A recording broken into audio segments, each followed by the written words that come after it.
man who haunted London's darkest streets may finally have a name, and it's not the one history expected. For 137 years, the identity of Jack the Ripper remained one of the most chilling, unsolved mysteries ever recorded. He was a ghost in the fog, a figure that seemed almost unreal, slipping through the narrow streets of Whitechapel and vanishing without a trace.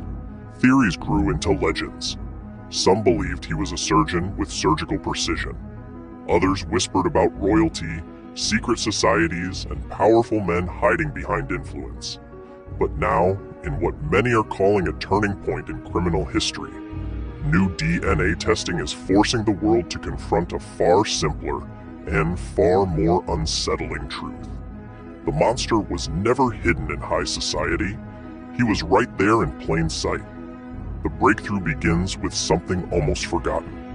Not a weapon, not a letter, a piece of fabric, a stained silk shawl, believed to have been found near the body of Catherine Eddowes on September 30th, 1888. For decades, experts dismissed it as unreliable, possibly even fake. It passed through hands, collected dust, and became nothing more than a curiosity in a case filled with noise. But in 2007, everything changed when a researcher took a risk and pushed for modern forensic testing. What followed was something Victorian investigators could never have imagined. Inside a controlled lab, scientists began extracting microscopic traces from the shawl. The material was fragile, over a century old, and contaminated by time and handling. Still, they focused on something remarkably resilient: mitochondrial DNA. Unlike standard DNA, it passes unchanged through the maternal line, surviving longer and offering a rare chance to trace identity across generations. First, they tested the bloodstains. By comparing them with a living descendant linked to Eddowes' family, they confirmed something crucial. The shawl had indeed been at the crime scene. It was not a myth, it was evidence. Then came the moment that changed everything. Within those same fibers, scientists found another genetic trace, not from the victim, from someone else. A second presence, preserved silently for more than a century. This was the closest thing to a signature the killer had ever left behind. Now the investigation shifted. If they could match this DNA to a living descendant of a suspect, the identity of the killer might finally surface. And it did.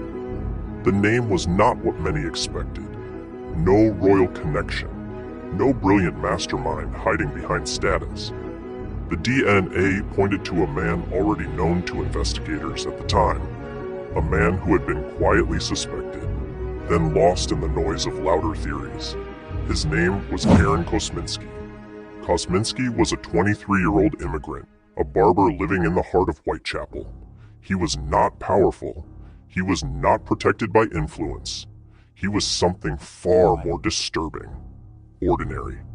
According to historical records, he suffered from severe mental illness, experiencing hallucinations and deep paranoia. He had a documented hatred of women, and most importantly, he lived exactly where the murders occurred. The killings did not happen across the city. They were tightly clustered.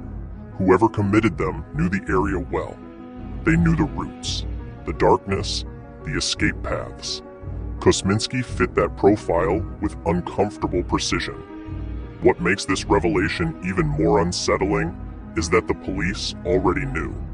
Internal documents from the time, including notes from senior officers like Donald Swanson, pointed directly at Kosminski as a prime suspect. Another senior official, Melville McNaghan, also named him in private memoranda. They believed he was responsible, but they lacked something critical: proof. Without modern forensic tools, suspicion was not enough. And so, the man they feared most was never formally charged. Then something happened that now seems impossible to ignore. In 1891, Kosminski was committed to an asylum. His mental condition had deteriorated to the point where he could no longer function freely in society. And at that exact moment, the murders stopped. Completely. No final attack, no escalation, just silence. It was as if the shadow that haunted Whitechapel simply disappeared. To understand how he was able to operate for so long, you have to understand the world he lived in. Whitechapel in 1888 was not just poor, it was suffocating. Overcrowded streets, dimly lit alleys, and constant fog created a setting where visibility was limited and danger could hide in plain sight. Thousands of people lived in cramped conditions. Many struggled daily just to afford a place to sleep. The victims were not random. They were vulnerable women trying to survive one more night.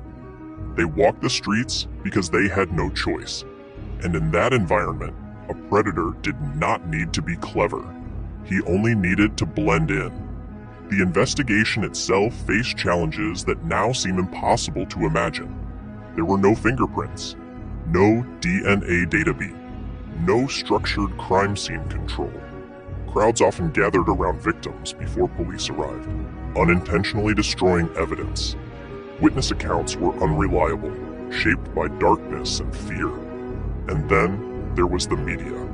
Sensational headlines and fake letters turned the killer into a figure larger than life.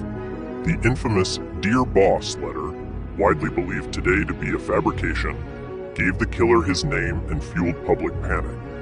While attention shifted toward elaborate theories, the real suspect remained close, almost invisible. But even now, the story is not as simple as it seems. The DNA findings have sparked intense debate. Critics argue that the shawl may have been contaminated over time. It passed through many hands before testing. Some question whether the sample can truly be traced back with absolute certainty. Others point out that mitochondrial DNA cannot identify a single individual in the same way as full nuclear DNA. It links a person to a maternal line, not a unique identity. These doubts keep the case from being fully closed in the eyes of every expert. And yet, the alignment is hard to ignore. A suspect identified by police at the time. A man living at the center of the crimes. A timeline that ends exactly when he is removed from society. And now, a genetic link connecting him to the scene itself. For some, that is enough. For others, the mystery still breathes. Because what made Jack the Ripper so terrifying was not just what he did. It was how completely he vanished. He became something more than a criminal. He became a legend. And legends are difficult to erase, even when science steps in with answers. So where does that leave us now? Perhaps the most unsettling part of this story is not the violence. It is the realization that the truth was never as distant as people believed.